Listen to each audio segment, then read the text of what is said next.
Thanks so much for tuning into the trade setup. I'm Neeraj Shah, and there is a big tech rout, but the markets have looked stable. And I think from the close of Tuesday, we are looking slightly better. But let's take stock of the situation as things stand for on the global front as well as on the local front. So, Amazon, Microsoft, Alphabet, all of them drag the S&P 500 lower uh, in the session yesterday, and coupled with Meta, all of these stocks really went down in the session.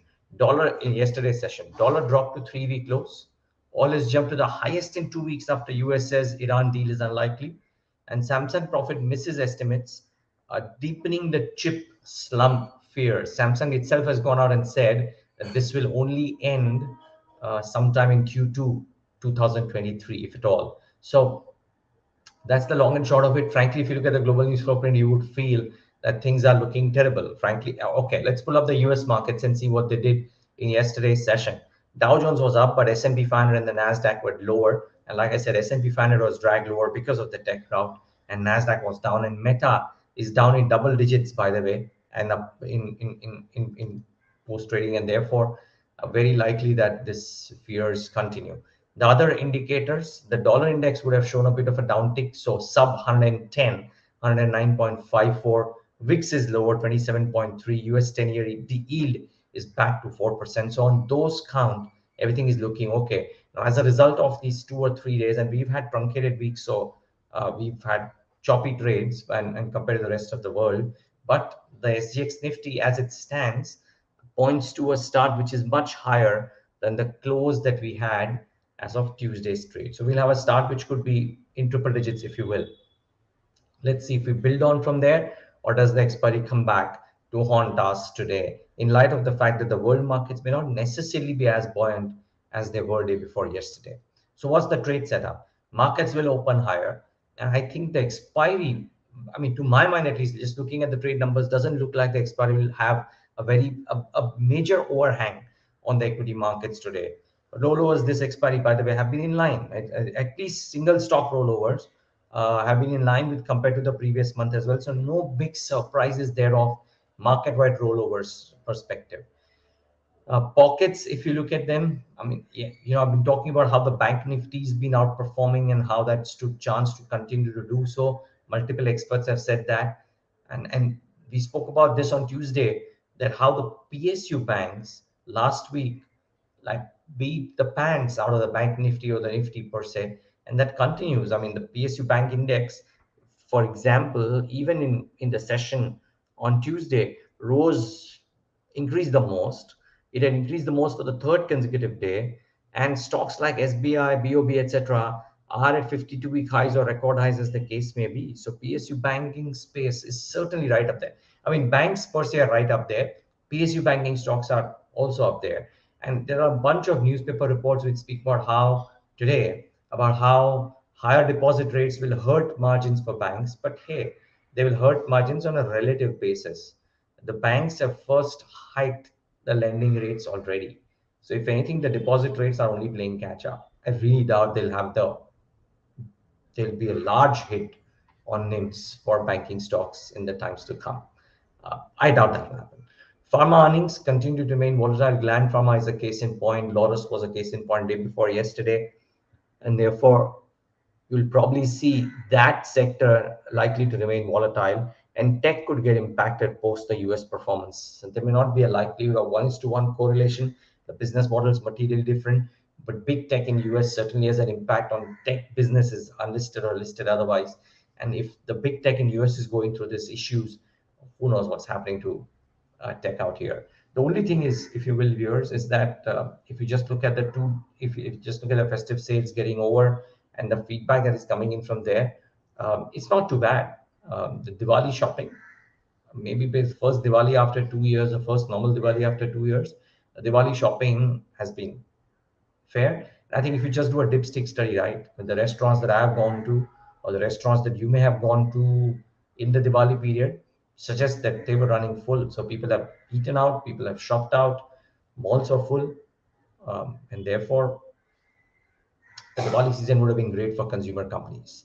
Nevertheless, what's expected in terms of earnings today? Five or six major companies, including um, nothing very large except for SBI cards and payments.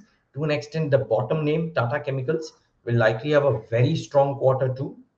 In fact, if you look at the Morgan Stanley note or any other note, all of them say that Tata Chemicals will have a robust Q2. So keep that in mind. It had a very good Q1, it'll have a very good Q2, and therefore being short on this might not be a great idea. Just that. Gokaldas Exports could be an interesting one. Balaji Amines, let's wait and watch. And PAB Housing Finance, with the new CEO now in place, it'll be interesting to see what Girish Kautsky has to say post numbers about how does he believe he would want to steer PNB Housing Finance. So that's something you got to watch out for. In terms of stocks, well, top of the list is GLAND Pharma. It's missed estimates. Revenues down 3% at 1,044 crores versus the Bloomberg estimates of 1,020 crores. Margins at 28.4% versus 34.9%. The Bloomberg estimates were lower at 32.8. They've come in much lower at 28.4. That's the big problem. In case of Laura, and by the way, this company has withdrawn the sales guidance of 18 to 20% growth, given near-term supply chain challenges. Now, viewers, the point is, you remember the punishment meted out to Laurus because it withdrew its $1 billion guidance and brought it down to 90%. GLAND has withdrawn its guidance too. Couple that with the kind of margin numbers that it's come out with, not the best, and therefore there is an issue or two here with GLAND Pharma. I won't be surprised. There's a bit of a stick that it faces. So I was trying to look at brokerage notes that have come in, right? And it'll be interesting to just note the brokerage note reactions that have come in for this one. Let me just pull them out for you right here. So Jeffries, for example, say that they've downgraded the stock to a hold rating. So that is one. On Morgan Stanley, they are overweight. The price target is 2748, and they say that it's still on a lean patch, but they are hopeful of resumption of growth and strong IP visibility in FY24 onwards. Well, that's about 6 months away, maybe two more quarters of pain, who knows. So watch out for GLAND. Watch out for Chennai Petro, again a miss. Revenues were very strong, but EBITDA fell 26%, margins halved on that wafer thin number to 1% from 2%. Net profit fell 72%, not the strongest of shows. So this one might get impacted. Now, the quarter was in line. They're going to buy a majority stake in spice maker Patsha Masala. So they're spreading their wings, and this is maybe good for them, but per se, the numbers didn't evoke too much. I mean, it was okay set of numbers. The margin certainly came off. Maybe the street will not be happy with that. It kind of follows what some of the other FMCG players have done, and maybe an indication of what's happening to the FMCG margins per se. So watch out for these. Some stocks on which there was significant price and open interest action or price and volume action. First, in terms of FNO, well, we are doing price and OI action. So Loris, the price was down another 5.5%, and there was further short buildup of 5%. So the pressure, who knows, might continue on this one. At least traders seem to be believing so. I must say, uh, uh, looking at what's happening to Loris, it'll be interesting to see what happens to GLAND. BHEL, BHEL up another 7.2% in Tuesday's session. OI up 17%, massive long build up there on BHEL. And IGL has seen significant short covering, 6.1%. It's true for MGL and Gujarat Gas too, but IGL in particular on the FNO side did that well. And we'll get you, and I think there was some more news about IGL. Macquarie's apparently raised its target, and I'll get to that in a moment. Then price and volume action seen in non-FNO stocks. MCX 9% higher volumes versus the 2-week average 8 times. Bank of India 10.15%, volumes 5 times. Punjab Alkalis down 3.2%, volumes 9 times. So it fell quite a bit, Punjab Alkalis, in Tuesday's session. But boy, MCX, what a reaction to its numbers. And BOI is symptomatic of what's happening to the PSU space. Look at BOI, look at BOB, look at Indian Overseas Bank. I mean, you just look at all of these stocks, and they have risen tremendously in the last few days, and they continue to do so. So The PSU banking space is a pocket that you definitely want to watch out for. Then some stocks in news. Z Sony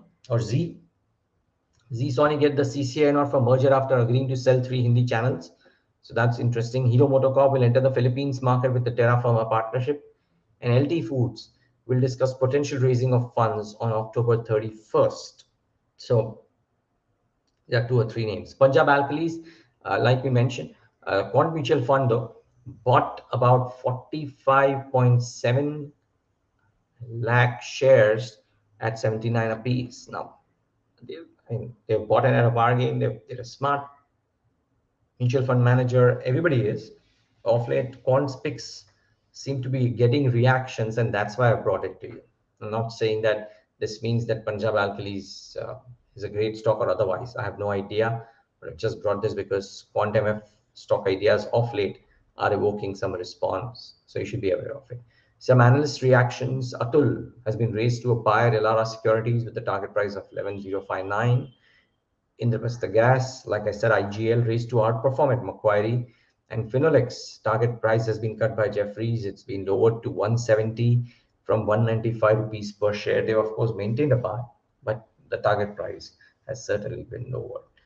It'll be interesting to see what sugar companies go through over the course of the next 6 months. The numbers weren't the strongest, and ISO has said that there will be 5-year high in production growth in in global sugar world output, that is in 2022-23, which is the current season.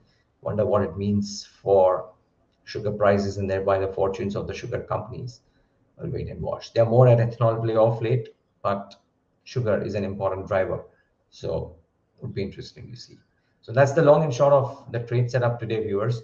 IIFL Finance, by the way, it's a set of numbers that I've missed telling you, but I think the numbers were very strong, so got to watch out for that as well.